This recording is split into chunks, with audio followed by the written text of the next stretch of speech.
morning and welcome. Pick Radio News Hour. Joe and Jason. Well, it'll just be me today. Jason's got a meeting that he just couldn't get out of. So I'll be flying solo for most of the show, if not all of the show. We'll see how it goes. But I hope you had a fun weekend.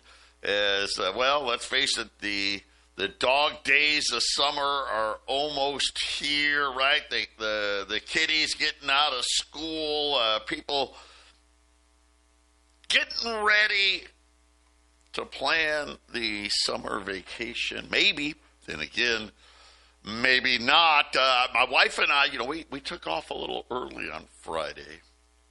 Her cousin's birthday.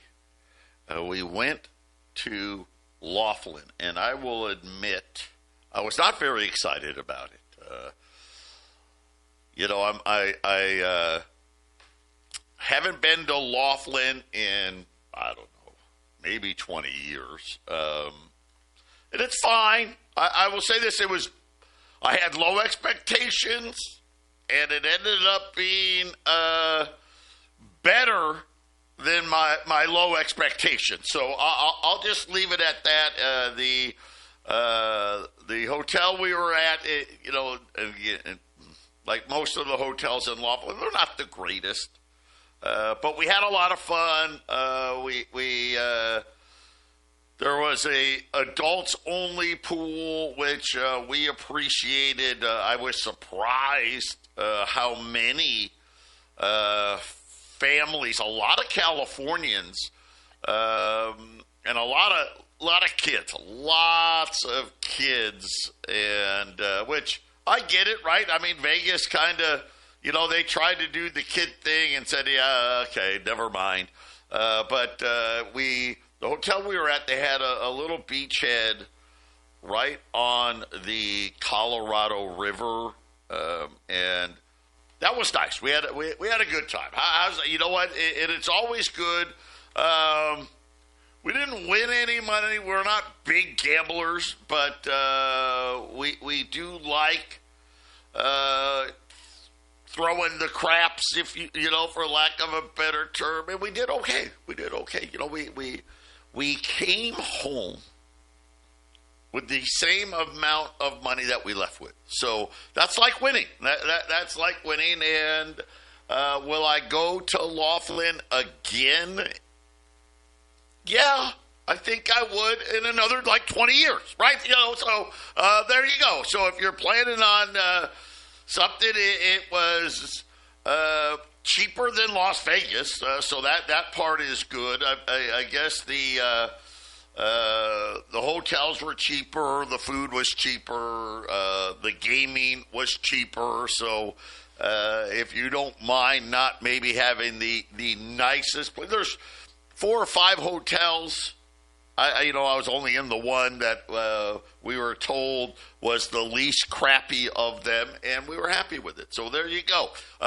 There's my maybe a little vacation advice. Our toll-free number 800-951-0592.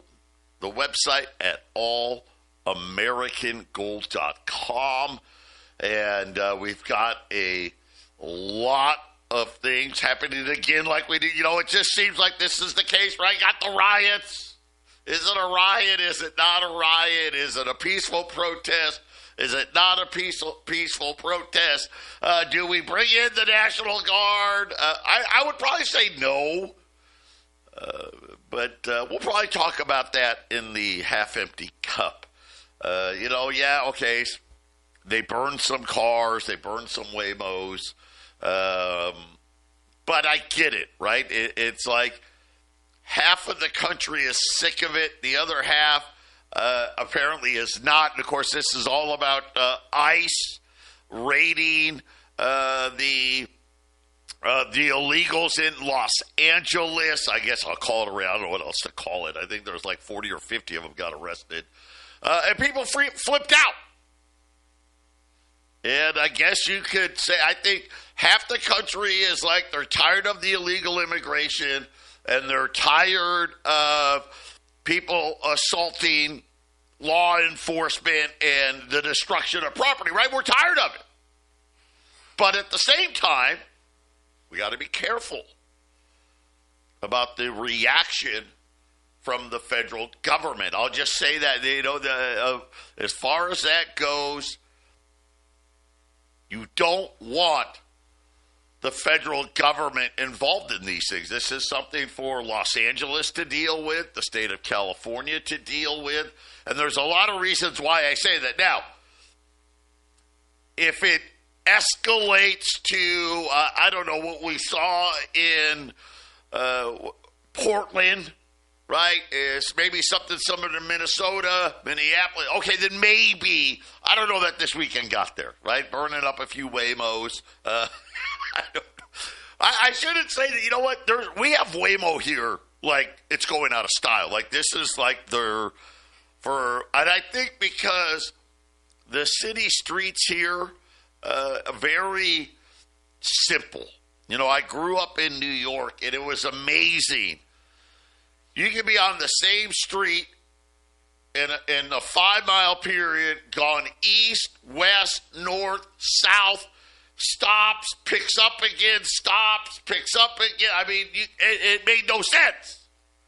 We've got the very grid-like pattern here in Arizona, right? If you're in the streets, right, that's kind of the east side, right? If you're in the avenues, that's the west side. You know, they tend to go in straight lines. You know, I don't know. But I get it. I'm not sure about the Waymos either. We'll be back. 800-951-0592. Listen, the half-empty cup's going to be a good one. I got this feeling. Yes, what is that girl's name? Oh, man. Yeah, Greta Thunberg. Remember her? She's back. Apparently she's been kidnapped. I'm not kidding. She was trying to take a sailboat, I guess, with food into Gaza. I don't know. The Israelis should have let her. She probably wouldn't be here anymore if they did, right? They probably saved that girl's life. I don't know if she's been paying attention what happens when you bring food into Gaza. But in any event, she's been kidnapped, so I thought you guys would like to know that. We got a lot of stuff. We got CPI this week.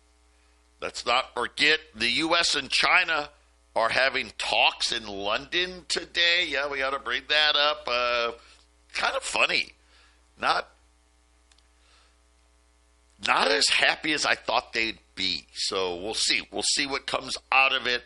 The biggest thing, though, is going to be the auctions this week. They're not only auctions here. The UK's got some big auctions coming up. The Eurozone's got auctions. Everyone's got auctions, as we know. But what is it going to look like as far as, are we going to have any more landmines this week in the auctions? I think a lot of it would depend on that CPI data, right? Are we going to see a pickup in inflation or not? That is going to be probably the biggest factor. The Dow is down 107. The S&P's up 5. The Nasdaq's up 60. The 10-year note right around 4.9 and change. And again, a lot of auctions that are going to be weighing on the markets this week. So we'll wait and see what happens. Gold is higher today, right now, up about $14, $33.25. Remember, we got to that, right to that 3,400 level, kind of pulled back from that. We'll see what gold does this week, right? 3,400.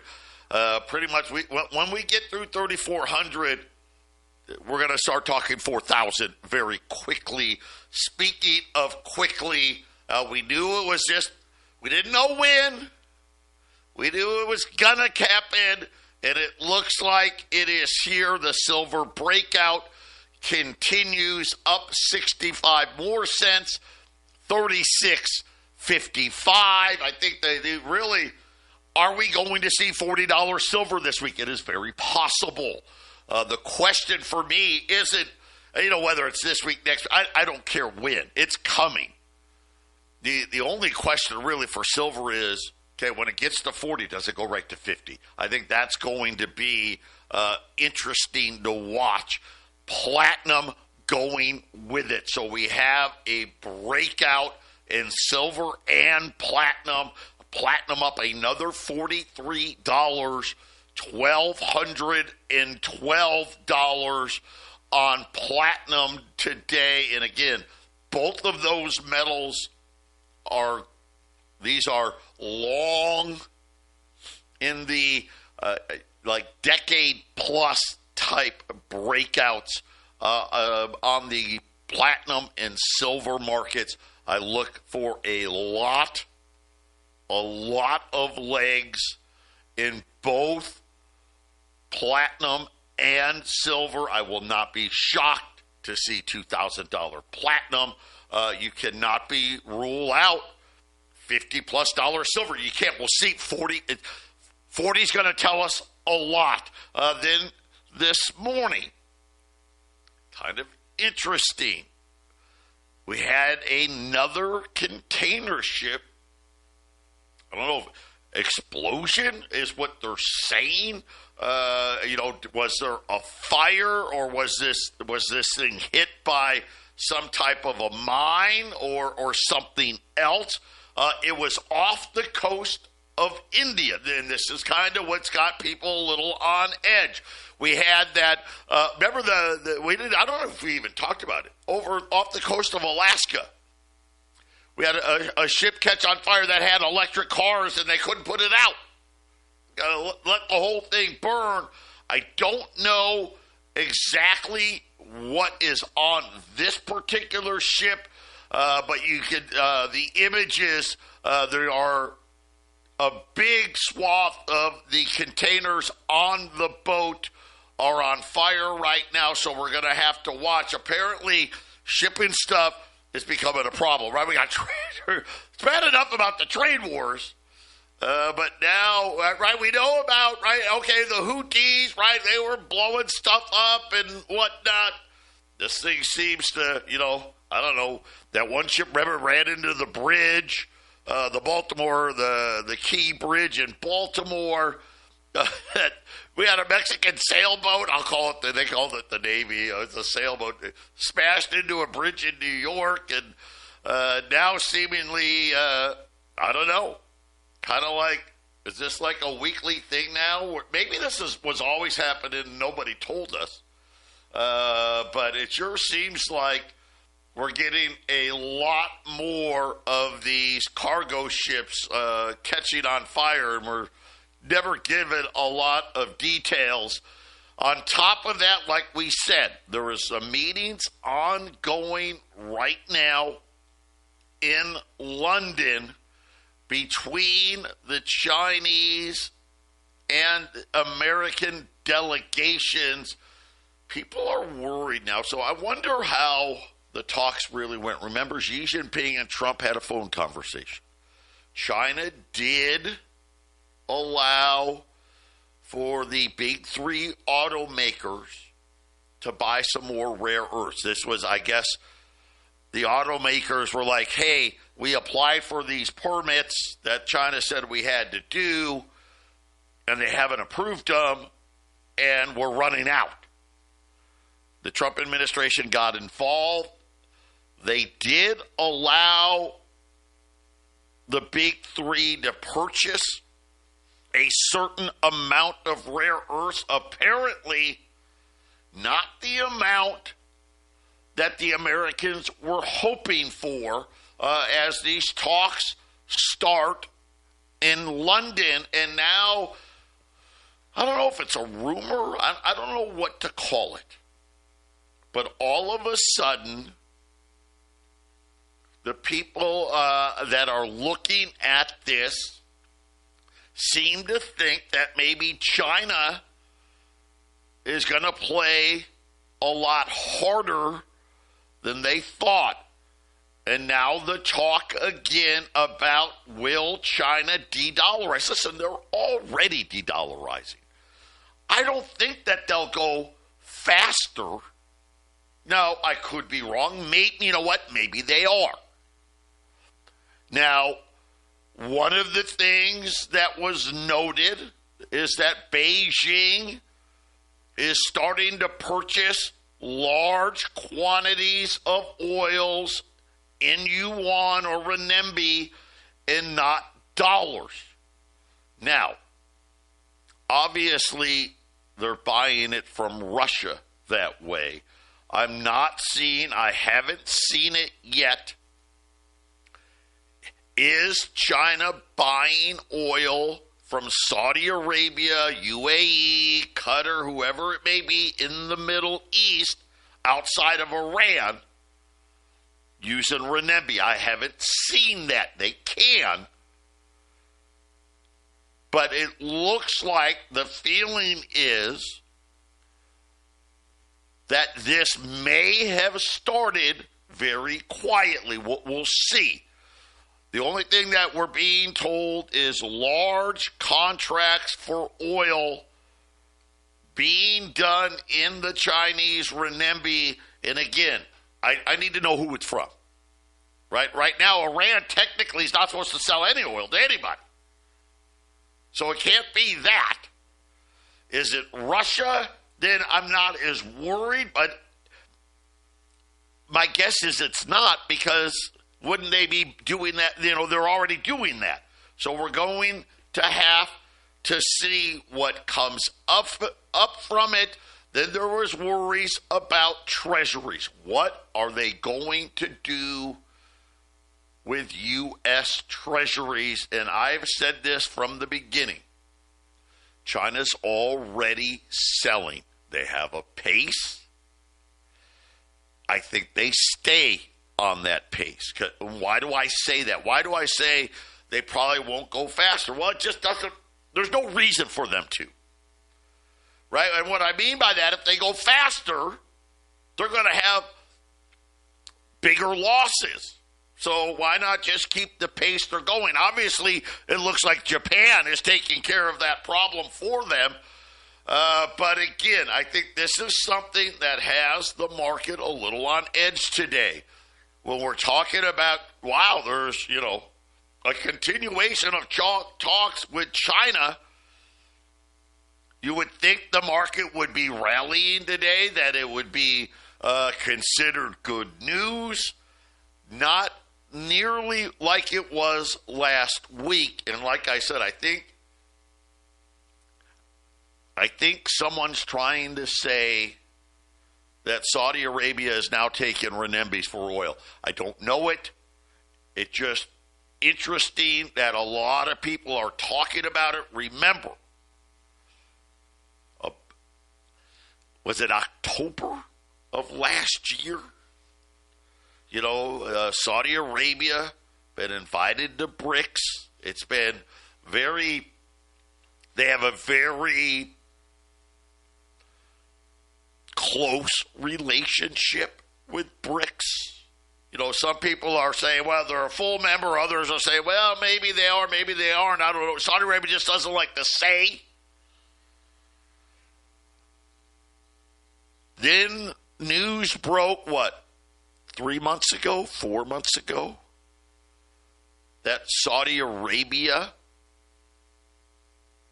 had doubled their gold holdings, but didn't tell anybody, which is allowed, as we know, right? The central bank purchases that the World Gold Council talks about, right? Those are the only ones that they actually admit to. But everybody says, hey, there's a lot more going on. And obviously tracking flows. And then, of course, Saudi Arabia kind of begrudgingly said, okay, you caught us. Yep, we did. So it kind of makes sense to me that at some point this is going to happen. And that's a concern. if it is happening, that will be another significant blow to the U.S. debt markets. And I know people are like, well, why is that so important? And oil dominates. And what I mean by that is the amount of crude oil purchased globally. It's insane. It's insane. And when you use dollars, right, it's a huge amount. How do these countries pay for it? Simple. They buy treasuries. And then they know, hey, I bought a 2-year notes in 2023 that I knew when they matured in 2025, I was going to use that to buy a cargo ship of oil from the Saudis. Well, if they don't need to use it to buy from the Saudis, 800-951-0592, Patriot Radio News Hour on this Monday. Gold's up 20 now, 33.30. Silver up 70, 36.60. Platinum up 41 at $1,210. $20 liberties, and man, think about where we were last Monday. We've had an attempt at 3,400 that failed. Now it looks like gold's getting ready to go again here. I've got 50-20s at 34.25. That is, wait, no, I'm sorry, that's not right. 35.25. I'm like, I can't do that. 35.25 as gold is 33.30 right now. So about $195 over spot. That's just, I mean, that'd be a great price. I mean, great price at $1,000 gold. That'd be great. It's $3,300 gold. 800-951-0592. And again, waiting on CPI this week. Worries in the bond market after a report over the weekend that the Chinese, well, agreeing to sell some rare earths to the auto industry, which people were talking may have been weeks away from a shutdown, which kind of begs the question, right? Boy, probably should have had that thing buttoned up before the trade war, but neither here nor there. I don't know if we could have or not. I'm not sure. But the amount that China was willing to sell was well below expectations. In other words, the China's like, hey, we're going to we'll let you get through the next month. But let's just see how things go. And then a report late last night that China has been buying large quantities of oil with renminbis, which, the Chinese yuan. It's interesting because that kind of says we're not talking about Russia, right? And obviously you can't do it. Now they probably are doing it with Iran, but they got to do it privately, right? They're not allowed. So, ghost ships and all that other nonsense. People speculating,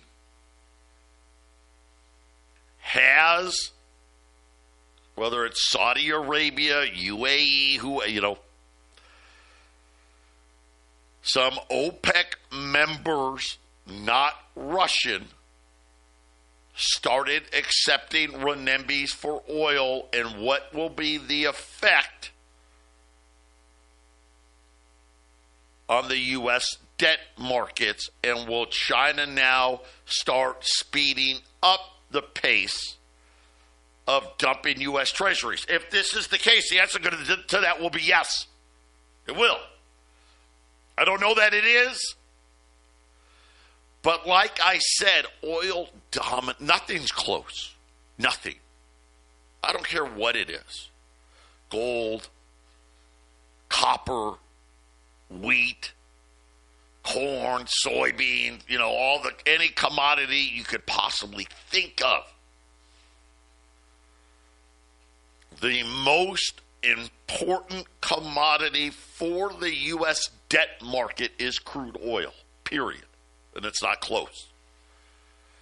So just keep that in mind. I think that's kind of taken a little of the shine off of the meetings that are taking place. Nothing has leaked. Really haven't heard other than they've arrived in the UK. Nothing has come out about the talks. I don't know. Is it going to be a 1 day? Is it going to be 2 days? We don't know. But rare earths continue to be an issue as China has agreed to allow a small amount of rare earths to U.S. automakers, but much less than was expected last week with the big phone call. So this is why, again, I keep telling you, get gold put away here. I don't know. Is it going to be oil? Maybe. Is it going to be an issue with Japan, an issue in Europe, an issue here? Is it going to be an escalation of war? Is it going to be, is it going to be something that's like a huge hurricane hitting production? I don't know. It could be anything.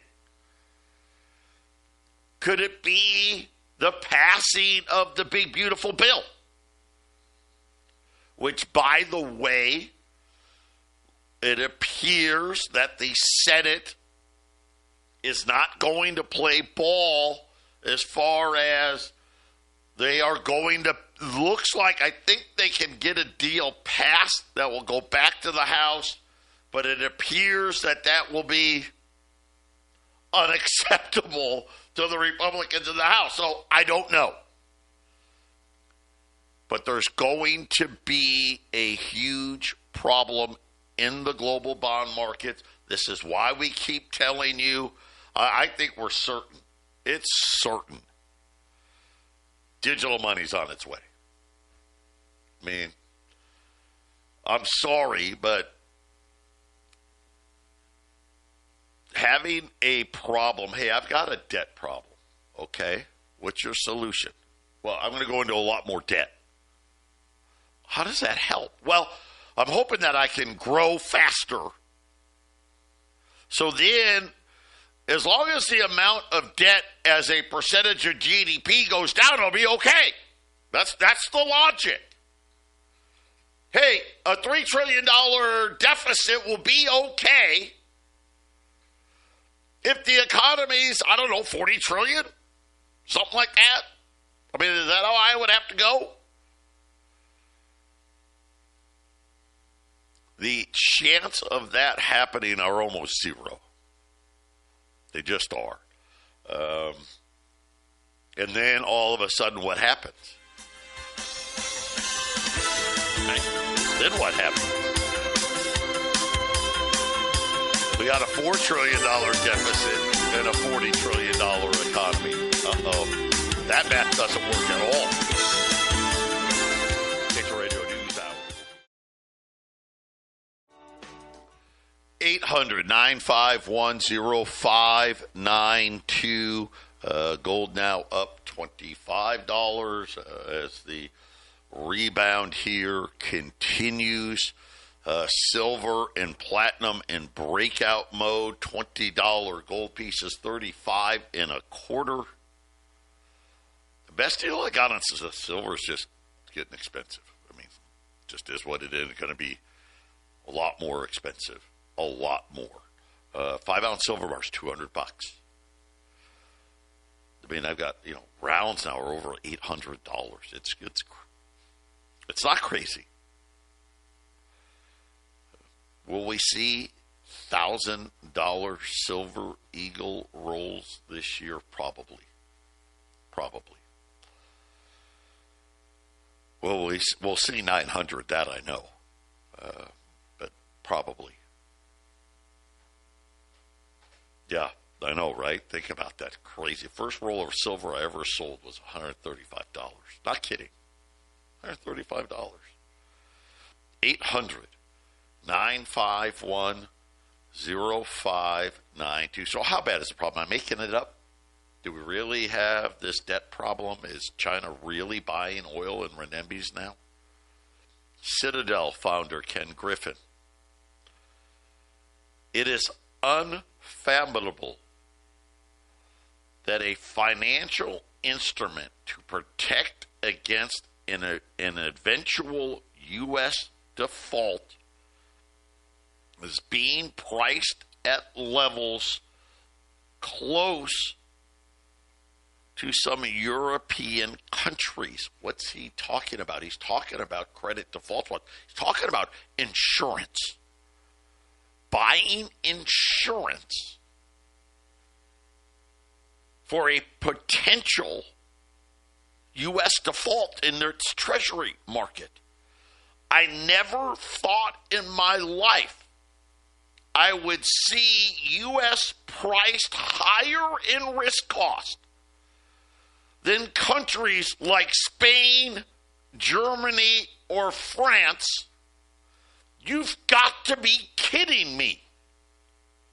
He says that, yes, the market has liquidity issues, which has been impacting prices. But he still considered that conversation around how close the swaps that are trading is unimaginable. Saying that as an example, the market-based risk of sovereign default stood at 48 basis points for the United States, compared to 50 basis points for Italy, 32 for Spain, and 35 for France. What? France just said, we're going to be out of money next year. The moves in U.S. credit default comes amid concern about the country's fiscal deficit and just how much more the big, beautiful bill is going to add.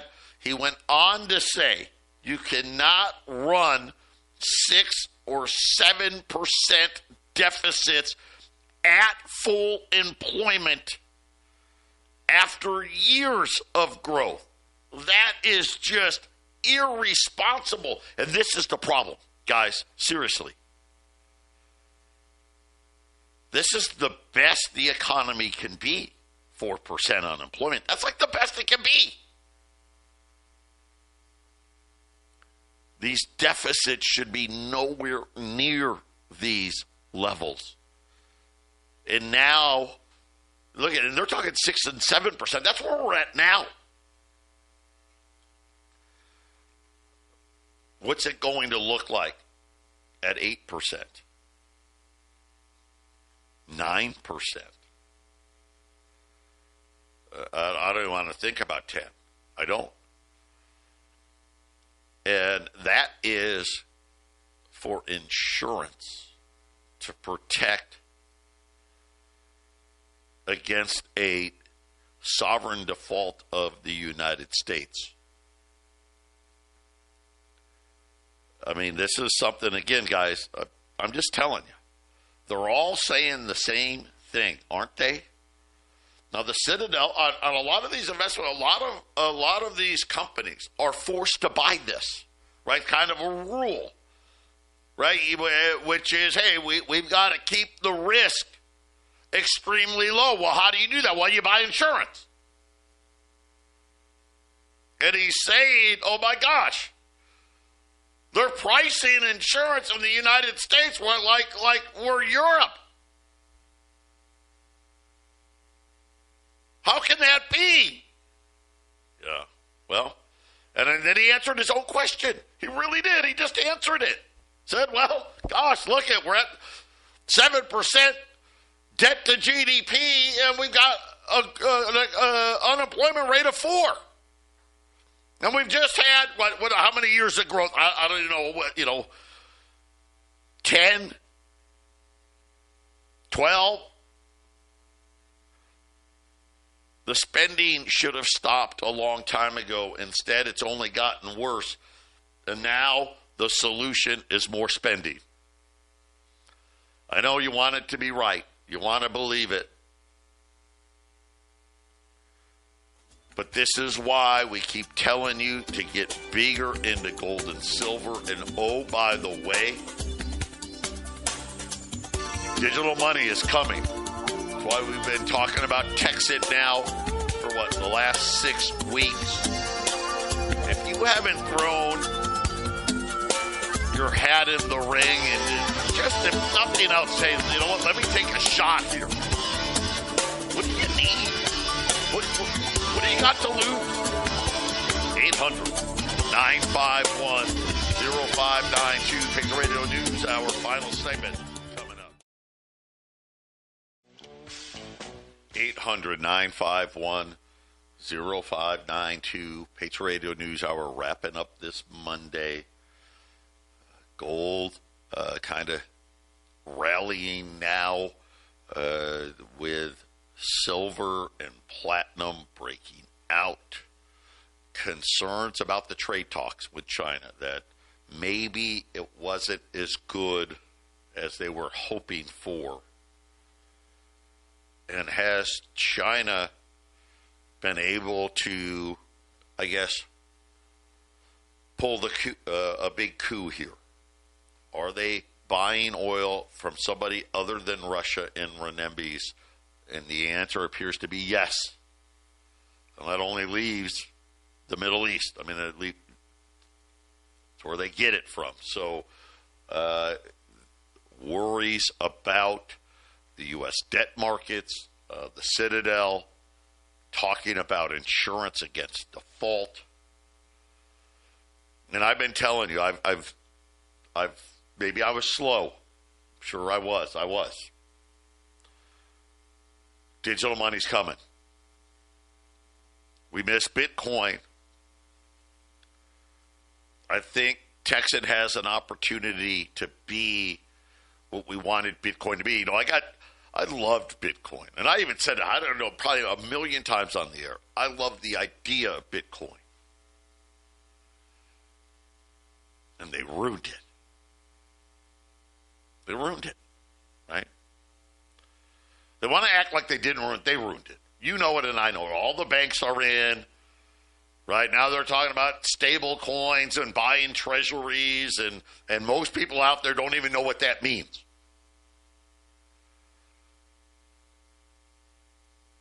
This is something better. That's just my opinion. A mining share is $995. The most you can buy is $9. You can't buy any more. You just can't. If you bought 9 shares, that's $8,955. They'll give you 2 shares for free for that, so you get 11. Buy 5, you get 1. What does that mean? That just means you get more coins every day. Every single day, day after day, 365 days a year, you get coins in your account.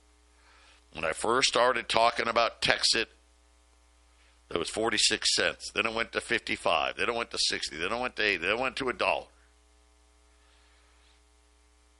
I think we're going to see $2 TEXIT. I'm going to give myself some room here in 60 days. I think it's going to be less. Bobby Gray, the guy that started this, by the way, they're based out of McKinney, Texas. It's the only coin that we know of that is only mined in the United States, and in particular, only mined in Texas. The speed of its blockchain makes Bitcoin look embarrassing. That's how fast it is. We'll see. There's the risk in this. Yep. I'll feel a lot better, I think, very soon. When we see volume over 100,000 a day, right now they're in the 65, 75,000 a day. Will be even bigger. Wait till it gets to Coinbase and Kraken. Take a shot here. What do you got to lose? You can trade gold and silver for it if you want. Call us. Get signed up. Get on the rocket ship, as we like to say. 800-951-0592. I'm coming right back with the half-empty cup. I think it's going to be a great one.